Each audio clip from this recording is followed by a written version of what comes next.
Klopp could be taking over at Roma, and this isn't just a rumour. Arsenal are closing in on a Real Madrid star. Manchester United have already confirmed their first summer transfer. Ronaldo is set to leave Al Nassr.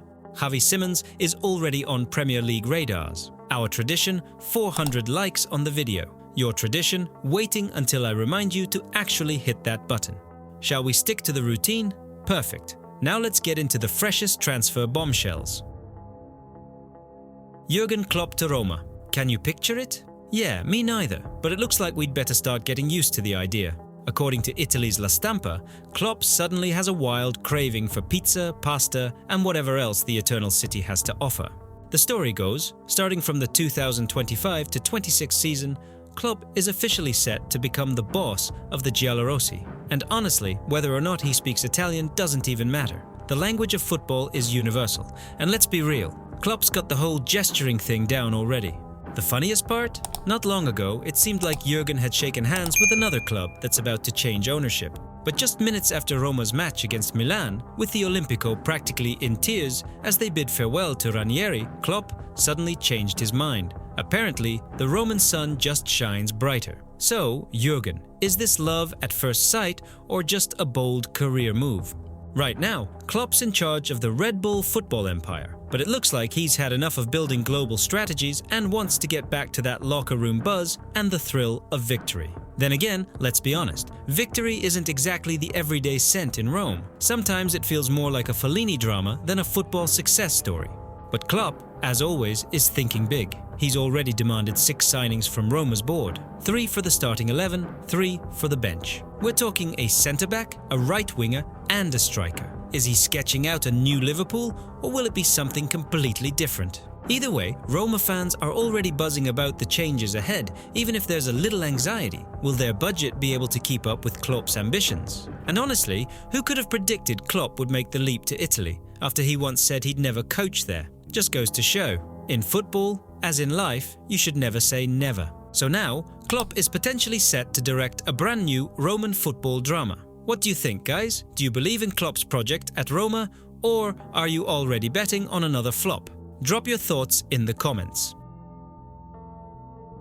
City are making waves on the transfer market again, and it looks like they've set their sights on a real gem for their midfield, Tijjani Reinders. This is the kind of upgrade at the number 8 spot that Pep's willing to drop a serious bag of euros for. And according to the latest reports, personal terms with Reinders are already sorted. The guy is absolutely buzzing at the thought of playing under Guardiola. No joke, Tijjani eyes lit up when he heard about the chance to work with Pep. Word is, he even had a poster of Pep's Barcelona on his wall as a kid, so forget about Chelsea, Barcelona or Real. Reinders has made it clear, he wants the Etihad and nowhere else. But there's one hitch, Milan aren't sleeping. The Italians have switched to overprotective dad at the market mode and want a whopping 90 million euros for their midfielder. City opened the bidding at 60 million euros, just a friendly opener really. Naturally, Milan just laughed and said, "Guys, have you seen our price tags?" City's new director, Hugo Viana, clearly means business. He's preparing a new offer, closer to Milan's 70 million euro mark. But if you know Milan, they're not dropping below 90 million euros for anyone. Now we've got ourselves a real transfer chess match. Who's going to blink first? Viana has already promised Reinders' agent a dream move, and from the looks of it, Tijjani wouldn't mind swapping rainy Milan for an equally rainy Manchester, especially when Pep's calling you personally. Any midfielder would sprint for that opportunity, even if it came with just a free bus pass. And let's be real, City need fresh blood in the middle. Gundogan isn't the same. Bernardo Silva's basically got his bags packed, and without Reinders, they'll have to look elsewhere in the top leagues, and those options are pretty thin right now. Milan aren't just stalling for time, they know there's going to be a bidding war for their star this summer, so they're squeezing every euro they can. And get this, Reinders only signed an extension with Milan a couple of months ago, all the way until 2030. That's how you play the long game, extend and then cash in. By the way, City aren't stopping here. Inside sources say Guardiola and Viana are already lining up 3 more big signings, 2 midfielders, 2 fullbacks. It's a full-on squad revolution at the Etihad. But here's the real question. Will City end up haggling over Reinders so long that someone else swoops in and snatches him up, like a birthday cake disappearing at a kid's party? So what do you think? Is Reinders exactly what City need, or is Pep still going to have to hunt for the next De Bruyne? Drop your thoughts in the comments. I'm genuinely curious to see what you guys think.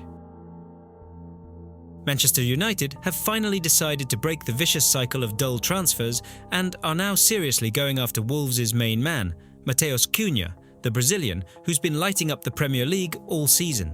17 goals. For Wolves, that's the equivalent of United winning 3 games in a row, basically unheard of. And now Cunha is just one step away from a £62.5 million move right into the heart of United's underperformance, Old Trafford. Is this just another experiment, or is someone finally going to pull United out of this mess? Because let's be honest, this season's been embarrassing. 16th in the table, Amorim's 3-4-2-1 system is a mystery to any analyst, and finding a proper number 10 to play behind Bruno Fernandes has become like searching for the Holy Grail. But if you believe the insiders, including the ever-reliable Fabrizio Romano, the deal is pretty much done. Cunha and the club have agreed personal terms. All that's left is for Wolves to sign off. And honestly, no one in the Midlands seems too bothered.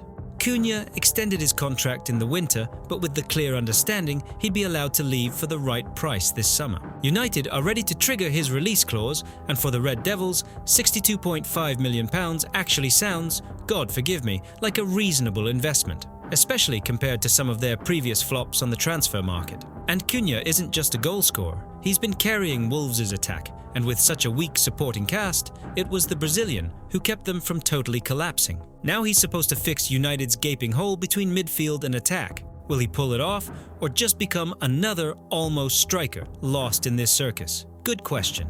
Amorim seems excited. The perfect player. Fair price. Those quotes are flying everywhere right now. But honestly, it's hard to believe one signing will suddenly turn United into a team that even mid-table sides fear. Then again, football's a crazy game. Sometimes a single transfer does change everything, so we just have to wait and see. Will it work, or will it flop again? And I see you, my loyal undercover viewers, watching every episode like City Scouts at a United training session. Quiet, but always here. Maybe it's time to step out of the shadows and hit subscribe. Or are you waiting for United to get back into the Champions League? Careful, you might be waiting a while. So what do you think? Is Cunha the savior, or just another shiny new signing with nothing behind the name? Drop your thoughts in the comments. And don't forget to like the video if you're just as tired of watching United torture their fans season after season. Xavi Simons. Remember this guy? The teenage wonder kid who once had all of Europe's giants fighting over him. But instead of Paris, where you'd think he'd be getting the red carpet treatment all the way to the stadium, Simons is now tearing it up for RB Leipzig. 80 million euros. That's a wild number for a player PSG once thought was a bit too full of himself, isn't it? Let's be real. The kid's insanely talented. He's got the skills, the drive, the swagger. The only issue? That temperament of his. Sometimes it's like he burns out on his own hype. That's reportedly the real reason he left PSG. And who's benefited most? Probably PSG's accountants, already eyeing up future bonuses from a potential resale. But here's where things get juicy. The English clubs are circling, just waiting for the summer transfer window to open. And honestly, it's anyone's guess who's more keen on Xavi, United, City or Liverpool. United, as usual, are trying to punch above their weight, hoping to beat City to the punch like it's the last bottle of water in the desert. But is Simons really worth 80 million euros? That fee almost seems designed to scare off anyone who isn't 100% convinced. Now imagine this, Simons at United, where they expect attacking midfielders to work miracles. City wouldn't be a cakewalk either. Pep doesn't exactly go easy on ambitious youngsters. Then there's Liverpool, with Klopp having a direct line into the Red Bull network. He probably knows everything there is to know about Simons already. I can picture the phone call now. Jurgen, what's the deal with Xavi? Is he the real deal? Or is he just going to throw his weight around again? The big question, how would Simons actually fit into Premier League reality? The level is totally different, the competition is fierce. Can he handle sitting on the bench when it happens? Because you know it's going to happen. Will he have the patience, or will he just shrug and say, "I'm out of here," again? And don't forget, financial fair play is looming like a sword over all the English giants. This summer could be a serious test of Simons' character. He's flashy, he's bold, he's expensive, but is talent alone enough to become a true Premier League star? Or will his attitude get in the way again? What do you think? Will Simons actually make it in England? Or will it just be more headlines, drama, and another big money move? Let's watch and see, friends. Let's watch and see. Transfer sagas come in all shapes and sizes. Some are boring, some drag on forever, and then there's the kind Cristiano Ronaldo gives us, the mind-blowing kind. You'd think, at 40, it'd be time for him to say goodbye to football, pick up a camera, and start making YouTube videos. But nope, Ronaldo's not ready to hang up his boots just yet. And by the looks of it, the drama around his Al Nassr contract is only heating up. You know, he still hasn't signed an extension with the Saudis. Why? Simple. Neither he nor the club seem all that eager to keep this story going. 1 trophy in 2 years. And let's be real, it feels more like a participation medal than a real title. Obviously, neither Ronaldo nor the Al Nassr bosses are thrilled with that. The club is prepping for a major rebuild, and there's a good chance Cristiano could be left out. And he doesn't mind. Why stick around on a sinking ship? But here's the juiciest bit. What's next? Marca just dropped a bomb. Apparently, one of the big Brazilian clubs has come forward with a massive offer for Ronaldo. They're keeping the club's name under wraps for now to avoid too much noise, but here's the clue. This team will play in the Club World Cup, so it has to be one of Palmeiras, Flamengo, Fluminense or Botafogo. But seriously, why would Ronaldo go to Brazil? To be a superstar again, but only on a local stage? Kind of hard to believe. Sure, the Club World Cup has some appeal, but is that really enough for Cristiano? He's used to Champions League anthems, global spotlights, and being a true worldwide icon. Hard to picture him moving somewhere that's already overflowing with football legends. Honestly, it would be epic for him to finish his career at his boyhood club, Sporting. There, he'd get legendary status, maybe even a statue while he's still playing, and the stadium could get renamed in his honor. Brazil? It just doesn't quite fit the narrative. But wait, what if this is just another Ronaldo show? You know how he loves to stir up drama, grab the headlines, and then, boom, sign an extension with Al Nassr right as the Club World Cup starts. It would be classic Cristiano. Maximum attention, maximum PR, all eyes on him. Let's not forget, there are still other options on the table. There's the idea of a short-term deal with Chelsea. Imagine him lighting up the Premier League for a few months, or maybe the fairy tale ending, going back home to Lisbon and finishing his career at Sporting. That would be emotional, beautiful, and symbolic. The legend returns, plays a couple of seasons, ends on a high, and rides off into the sunset. That's the dream ending, right? But for now, it's pure intrigue. So here's a question for you. Where do you think Cristiano will actually end up this summer? Brazil, Lisbon, London, or is it back to the Saudi deserts? Drop your thoughts in the comments. Let's talk it out. A massive rebuild is looming in Madrid, and it looks like one of their biggest stars could actually get pushed out. The name on everyone's lips right now, both in Madrid and across Europe, is Rodrygo. On one hand, you've got a 2-time Champions League winner, the kind of player any coach would want in their starting 11. On the other, if Florentino Perez sees an offer close to 100 million euros, the Brazilian could be packing his bags before you know it. But Real aren't just looking to cash in for the sake of it, they're aiming to strengthen their midfield and defense for a new era, and Rodrygo might just be the bargaining chip to make that happen.